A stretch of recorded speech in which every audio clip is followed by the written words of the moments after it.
नमस्ते दोस्तों। आपने पिछले कुछ महीनों में नोटिस किया होगा, अचानक से बहुत सारे लोग काल भैरव के बारे में बात कर रहे हैं। इंस्टाग्राम पे वीडियोस वायरल हो रही हैं, यूट्यूब में मिलियंस ऑफ व्यूज, टेम्पल्स में रिकॉर्ड क्राउड्स, दिल्ली, मुंबई, वाराणसी, उज्जैन में सडनली भीड़ बढ़ गई है। और ये भीड़ अलग है, क्योंकि पहले ज्यादातर ओल्डर पीपल आते थे, जो लोग तांत्रिक प्रैक्टिसेस करते थे। पर अब 25 साल का सॉफ्टवेयर इंजीनियर, 30 साल के कंसल्टेंट्स, यहाँ तक कि कॉलेज स्टूडेंट्स भी आ रहे हैं। सब भैरव के सामने खड़े हैं। ये अचानक से क्या हो रहा है? लोग सबसे फियर्स, सबसे डार्क, सबसे मिसअंडरस्टूड भगवान की तरफ क्यों भाग रहे हैं? आज मैं आपको दिखाऊंगा कि ये रैंडम नहीं है, ये एक पैटर्न है जो हिस्ट्री में बार बार रिपीट होता है और अभी ये फिर से एक्टिवेट हो चुका। तो आज हम समझेंगे कौन है काल भैरव, क्यों वो मंदिर के कॉर्नर में होते हैं, उनकी ओरिजिन स्टोरी क्या है, ये पैटर्न पहले कब कब हो चुका और 2024 से ये क्यों फिर से हो रहा है। और सबसे इंपॉर्टेंट बात, फियर्स गॉड्स और जेंटल गॉड्स में क्या फर्क, क्योंकि क्राइसिस में हम फियर्स गॉड्स के पास ही जाते हैं, स्पेसिफिकली काल भैरव के पास। चलिए पैटर्न देखते हैं।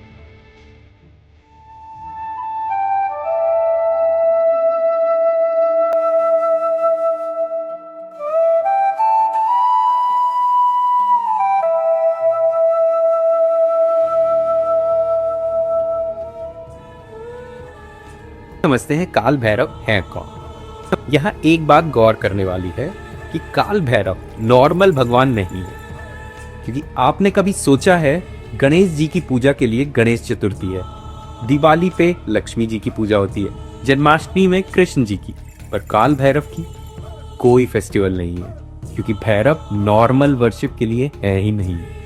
देखिए इनकी पोजीशन टेम्पल्स में, गर्भगृह में नहीं, मेन हॉल में नहीं, फिर कहां?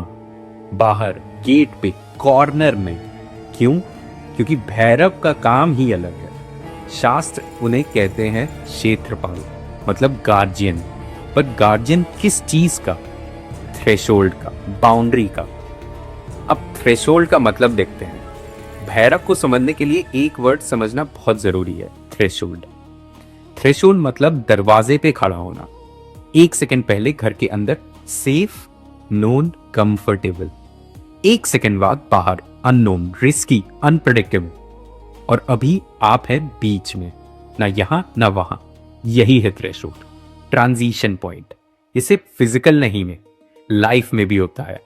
चाइल्डहुड से एडल्टहुड 3 इयर्स थ्रेशोल्ड है, सिंगल से मैरिड, एंगेजमेंट पीरियड थ्रेशोल्ड है, एम्प्लॉय से एंटरप्रेन्योर, नोटिस पीरियड थ्रेशोल्ड है, लाइफ से डेथ, लास्ट मोमेंट्स थ्रेशोल्ड है। और भैरव इन सब थ्रेशोल्ड मोमेंट्स के गार्जियन है, क्षेत्रपाल। इसलिए भैरव हमेशा मिलते हैं टेंपल गेट पे, जो कि सीक्रेट स्पेस का थ्रेशोल्ड है, शमशान में, जो कि लाइफ और डेथ का थ्रेशोल्ड है। भैरव सेंटर में कभी नहीं होते, क्योंकि थ्रेशोल्ड सेंटर में नहीं होता। अब उनका फॉर्म देखते हैं। देखिए almost naked, black skin, pure black, गले में कपालों की माला, हाथ में कटा हुआ सर, साथ में एक काला कुत्ता। तो अब आप जान गए हैं भैरव है कौन, थ्रेशोल्ड के गार्जियन। पर यह भी जानना जरूरी है भैरव आए कहां से हैं, क्योंकि उनकी ओरिजिन स्टोरी एक्चुअली उसका पर्पस एक्सप्लेन करती है। बात शुरू होती है ब्रह्मा जी से, जिनके 5 सर थे। उन्होंने संसार बनाया, जिंदगियां बनाई, पर एक दिन अचानक से उन्हें अहंकार आ गया। वो बोले, मैं सर्वश्रेष्ठ हूं, मेरा बनाया हुआ नियम परफेक्ट है, मेरी सृष्टि परमानेंट है। विष्णु जी ने कहा, इस जगत में कुछ भी परमानेंट नहीं होता। ब्रह्मा जी ने जवाब दिया, सब कुछ बदल सकता है, पर मेरा बनाया हुआ सिस्टम नहीं। शिव खड़े थे, देख रहे थे, कुछ नहीं बोले, क्योंकि वो जानते थे ये बात शब्दों से समझने वाली है ही नहीं। फिर शिव जी की तीसरी आंख खुली और उस अंधेरे से काल भैरव प्रकट हुए। ना कोई चेतावनी, ना कोई डिबेट, ना कोई मौका, सीधा खच ब्रह्मा जी का 5वां सर काट दिया। अब ये सिर्फ अहंकार का अंत नहीं था, ये था सिस्टम रीसेट। ब्रह्मा जी का पांचवा सर उस पुरानी सोच की निशानी थी, वो याद जो कहती है दुनिया को बस मेरे तरीके से ही होना चाहिए। और उस सर का कटना मतलब अब पुराना नियम खत्म, अब पुराना मॉडल इनवैलिड और नया शुरू। इसलिए भैरव को लोग सिर्फ उग्र देवता नहीं कहते, वो कहते हैं रीसेट। जब पुराना सिस्टम काम नहीं करता, जब नॉर्मल टूट रहा होता है, तब भैरव जागृत होते हैं। अब ये सुनिए, ये रीसेट सिर्फ ब्रह्मा जी के साथ नहीं हुआ, ये हिस्ट्री में बार बार हुआ है। हर बार जब सिविलाइजेशन एज पे आई है, देखिए 750 से ही बुद्धिज्म उभर रहा था, हिंदू परंपरा पीछे जा रही थी, लोग जानते थे कुछ बदल रहा है, पर समझ नहीं आ रहा था क्या। आइडेंटिटी ब्लर हो रही थी, रिवाज टूट रहे थे। और फिर एक अजीब सी चीज हुई, भैरव के मंदिर जो लगभग खाली हो चुके थे, अचानक फिर से भरने लगे। किसी ने घोषणा नहीं की थी, कोई मूवमेंट नहीं चला, बस जैसे लोग खुद ब खुद उस तरफ खींचे चले जा रहे हों। 1350 AD, मुगल हमले, मंदिर टूट रहे थे, मौत हर जगह थी। भैरव पूजा बंद नहीं हुई, अंडरग्राउंड चली गई। छुपे हुए स्थान, आधी रात के अनुष्ठान, जंगलों के बीच। क्यों भैरव? क्योंकि जब मौत तय हो तो मौत के थ्रेशोल्ड का रक्षक ही काम आता है। तीसरा, 1857 से 1947, ब्रिटिश राज, क्रांति, फांसी का खतरा पक्का। गुप्त बैठकों में भैरव पूजे होती थी, जीत के लिए नहीं, जिंदा बचने के लिए नहीं, बस निश्चित मौत का सामना करने की हिम्मत के लिए। 3 बार 3 अलग अलग युग, 3 बिल्कुल अलग कहानियां, पर पैटर्न एक ही, हर बार भैरव एक्टिवेशन। अब सवाल ये है, क्या अभी भी सेम पैटर्न चल रहा है? क्या 2020 से अभी चौथी बार है? देखिए 2020 से अब तक क्या हुआ। 2020 Covid, lockdown, world stopped. 2021 economy crash, jobs गई। 2022 Ukraine Russia war, world war 3 का खतरा। 2023 AI boom. 2024 mass layoffs, mental health crisis, climate disasters.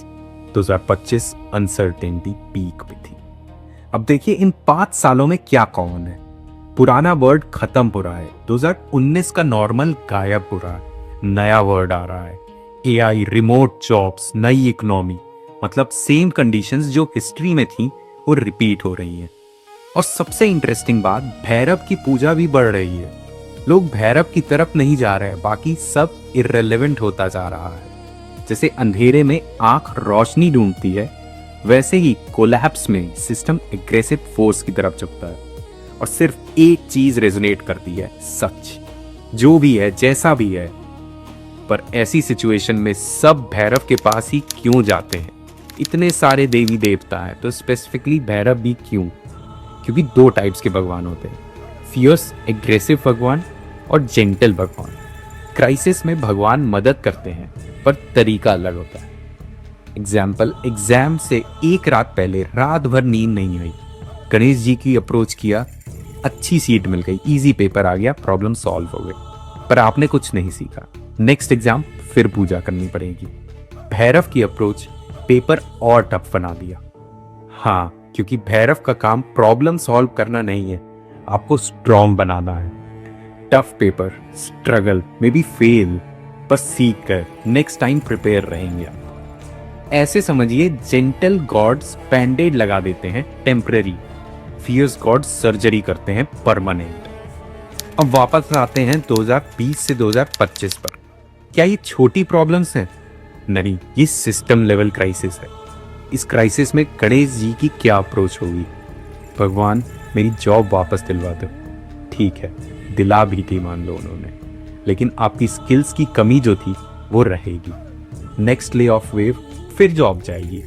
इसलिए लोग भैरव की तरफ जा रहे हैं, क्योंकि अनकॉन्शियसली समझ आ रहा है क्विक फिक्स से प्रॉब्लम सॉल्व नहीं होगी, मुझे खुद को बदलना होगा।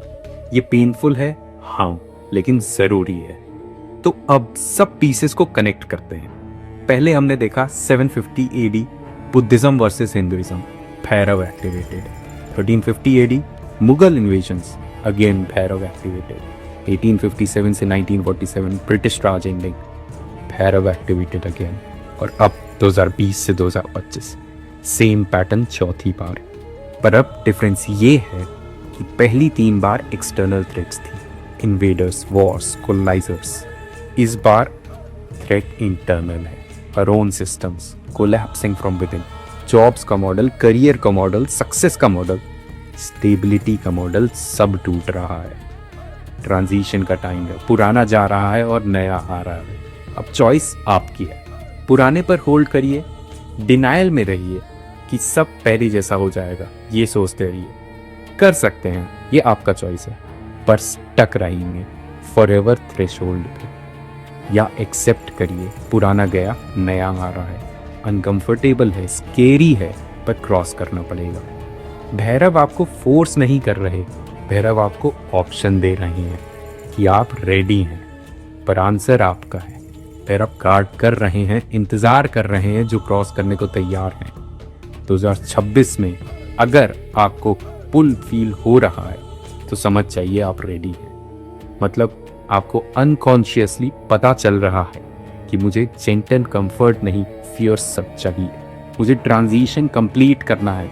आज के लिए इतना है। अगर आपको ये वीडियो अच्छा लगा हो तो लाइक, शेयर और सब्सक्राइब करना ना भूलें। मिलते हैं अगले वीडियो में, तब तक के लिए धन्यवाद।